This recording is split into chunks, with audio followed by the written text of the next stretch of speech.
Let me ask you two questions. First is this: have you ever run into a situation where you thought you were facing your own death? Maybe it was a car accident, or maybe it was a health scare, a heart attack, but you felt as though you were looking at your last few minutes on Earth. The other is, do you have a burning desire to do something spectacular, something phenomenal, whether it's a physical challenge or whether it's an exotic vacation, but you keep putting it off down the road? Think about those two things. This is Mount Rainier, located in the state of Washington. And in 2009, my family and I were living in Washington. We were living in Yakima. And during that time, was starting to look at turning 50 years old. And as I approached my birthday, I started to think I need more than a party. What I wanted to do is have a challenge. I wanted a significant challenge, and I want something that's going to put me in great physical condition. So I started thinking about that. On a drive from Yakima over to Seattle one day, while Mount Rainier was standing out in all its glory, I looked at Mount Rainier and I said, what if I could climb Mount Rainier? Well, that was kind of an interesting thing, considering I was a city guy from the city of Philadelphia, from Northeast Philly. I was a Boy Scout dropout. The only thing I had climbed in my life were the stairs in my home, so it was kind of a bizarre little thing. So I did what everybody would do in that situation. I went and talked to somebody. I went and talked to a guy in our office by the name of Pete Shepard. Now you need to realize that Mount Rainier stands at 14,400 feet. It's the tallest mountain in the state of Washington. It's the most glaciated peak in the continental United States. And it's considered by volcanologists to be the most dangerous volcano in the world. And so when I asked Pete that question, he said to me, yeah, Mount Rainier is doable, but it will be the most difficult thing that you've ever done in your life. Bingo. That's what I'm going to do. So here's a picture of Pete and I on the way to our final base camp before we went up to the top of Mount Rainier. And this view, as we came over Cathedral Gap, just completely blew me away. So after 9 months of aggressive training, losing about 30 pounds and getting in the best shape I had been in my life since college, Pete Shepard and I summited Mount Rainier. And I would say later in an interview with Backpacker magazine that with the exception of the marriage to my wife and the birth of my children, summiting Mount Rainier was the most phenomenal thing I had done, because it would put me on a journey, a mountaineering journey that would challenge me physically, mentally, and spiritually. From there, I joined a climbing club in Yakima, and we would, on the weekends, we would climb all the major peaks in the Pacific Northwest: Mount Hood, Mount Adams, Mount St. Helens, and we'd make another trip up Mount Rainier. I would go down to the state of California and climb the tallest peak in the contiguous United States with my daughter, Caroline, 14,500 feet, Mount Whitney. For my 60th birthday, would go overseas and climb Mount Kilimanjaro in the African continent, the tallest peak in Africa, tallest freestanding mountain in the world, and one of the famed 7 summits. Fast forward now to 2022, and some friends of mine from the climbing club decided that we were going to climb the Grand Teton, shown here in the state of Wyoming, 13,700 feet, and it is on most mountaineers' to-do list. It was during the descent, after a failed summit, that my climbing partner and I, Jim Zingerman and I, decided that we would glissade down instead of walking down. And glissading is something that mountaineers do all the time. You sit on your butt, you have your ice axe with you, your ice axe is on your side, and you slide down the mountain. It's about a 45-degree slope, and it's just a heck of a lot of fun. It was during that slide down we had identified a rock outcropping. And so in order to do it safely, my climbing partner went down to the rock outcropping, and he was supposed to get down there and give me the high sign. So he slid down, took off his pack on this rock outcropping, took a couple steps, and then gave me what I thought was the high sign. So off I went. About halfway there, I realized I was rapidly going out of control and that this slope was steeper than the one before. And so he's coming at me faster and faster, and as he's coming at me, I'm starting to think to myself, I'm not going to stop before I get to him, but there are these 2 big rocks there, and I'm going to hit those, but this is really going to hurt. Well, that didn't happen.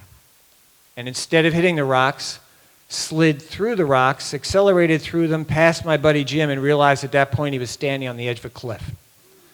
Went over the cliff and dropped 60 feet into an underground ice cave. While I was falling, it's like falling in a dream. So you really don't know where you're going to end. I got the wind knocked out of me, went unconscious. When I came to, I was standing on a ledge, about 3 feet wide, about 10 feet long. Next to me was the raging Spalding Falls. Behind me was an ice wall. To the left of me was an ice wall. And in front of me was a sheer rock wall. And as I looked up, I could see the small opening where I had fallen through. And it was at that point I started to think to myself, I'm kind of in a lot of trouble right now.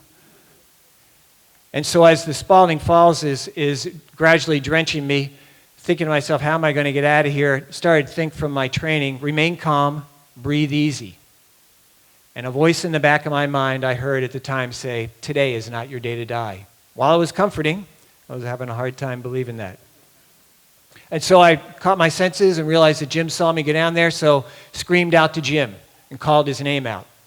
Up above, you can imagine what Jim's gone through up there. He's having a great day with his buddy, clear blue sky. We're out in the wilderness. I'm sliding toward him. He sees me go past him, over the cliff, and then disappear into a hole in the ice. Jim would say in that Backpacker magazine article as well that he realized at that time that life was going to dramatically change. He just watched his buddy die before his very eyes. And then after a few minutes, he heard me calling out his name. And at first he thought, this is wonderful.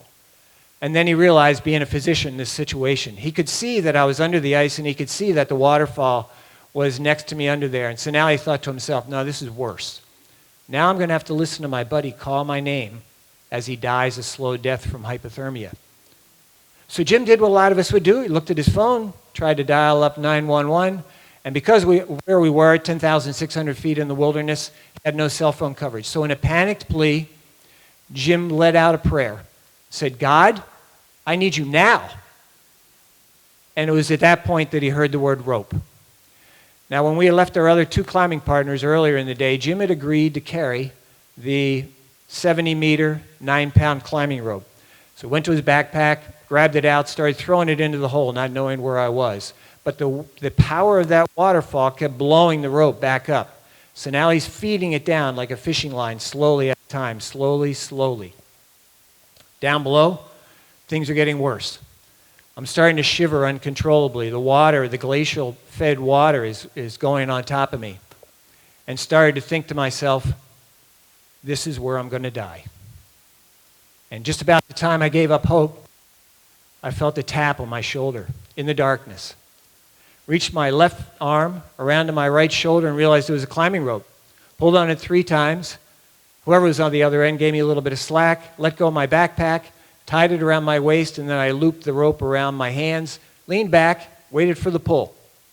It never came. So realizing the situation, thought I need to take matters in my own hands. So leaned back far enough and started climbing up the wall like a reverse rappel while I was going up the rope, and I could tell that the slack was being pulled up behind me. As I got a little way up, the ice wall behind me got closer to the rock wall in front of me, so I could gradually walk my way up, pop my head out of the ice, and there sits Jim all by himself, knees in his chest, heels dug into that steep slope. And the first thing he says is, Dan, it's so good to see your face. And I say, yeah, it's great to see you too. Jim would refer to that as a Lazarus moment. So I climbed up, got on top of Jim. He mentioned in that article what he would say is that when he saw me, my skin was as white as a sheet. My body temperature was as cold as ice. And so he told me at that time that he didn't have cell phone service, let me sit there, and he started climbing up, get a little higher to see if he could get reception. And while he was doing that, he's blowing a rescue whistle. He's blowing a rescue whistle and screaming for help. By chance, on the trail above us, a park ranger just happened to be walking by at the end of the afternoon on patrol. Scaled his way down, came up to me and asked me what had happened, told him about going over the cliff and that I had been knocked out. And he said, well, in that case, I'm going to need a call for a helicopter rescue. So here's how I made it down that day. Compliments of the National Park Service. One of the rides you love, but you don't want to have to take. And what he did was called this, the short haul rescue is designed to be something that it rescues mountaineers off the side of a mountain when the helicopter can't land. And so it gradually lowers down, By this point, there was a bunch of other Rangers there. They picked me up, put me in that basket, and then the helicopter gradually goes up. And you can see that there's a Ranger strapped to the side of that. And we go down the valley and down to the Lupin Meadows, down at the trailhead, where there's a waiting ambulance. More Rangers are there. They put me on a stretcher, throw me in the ambulance, and off to the hospital I go in Jackson, Wyoming. And in that ambulance was a rescue EMT by the name of John Politis. And John was doing a wonderful job of trying to keep me calm and after everything that had gone on. And so I'm talking to him, and he goes to me, he goes, he said, I understand that you climbed your way out while your buddy pulled up the rope. I said, yeah, I did.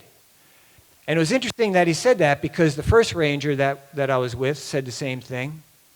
The Ranger that was strapped to the side, a guy by the name of Case Martin, said the same thing. And John said the same thing as the other. He said, man, you're pretty lucky. And at the time, I said, yeah, I think I'm pretty lucky. And he scolded me and said, no, you don't understand.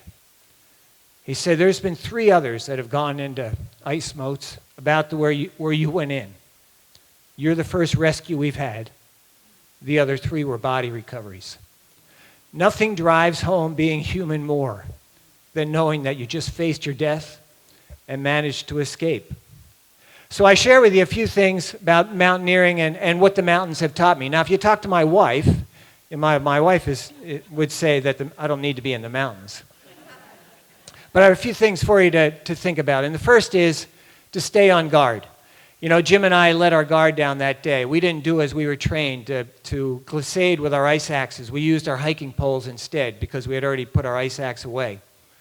And so it almost cost me my life. But I would say whether you're climbing mountains or whether you're cutting the grass, always to stay on guard, be aware of what's going on around you. And then even as you age, pay attention to what's going on. Stay active and keep moving. The other is, I love this quote by Louis L'Amour. And when I first started climbing, we would set our sights on what we were going to do. We would climb to the top, take some pictures, come back down, and pretty much get on with it. But I don't do that anymore. I pay attention to what's going on. Pay attention to the mushrooms that are around and the flowers. And so I would say to you as you go through life, pay attention to what's going on around you. I would say miracles happen. And I think Albert Einstein states it well here. You have 2 choices on which way you can look at things. According to me, and I don't know where you are on your spiritual journey, but I feel as though on June 30th, 2022, I experienced a miracle. And here's the reason why I tell you that. Is the fact that Jim volunteered to carry the rope that day.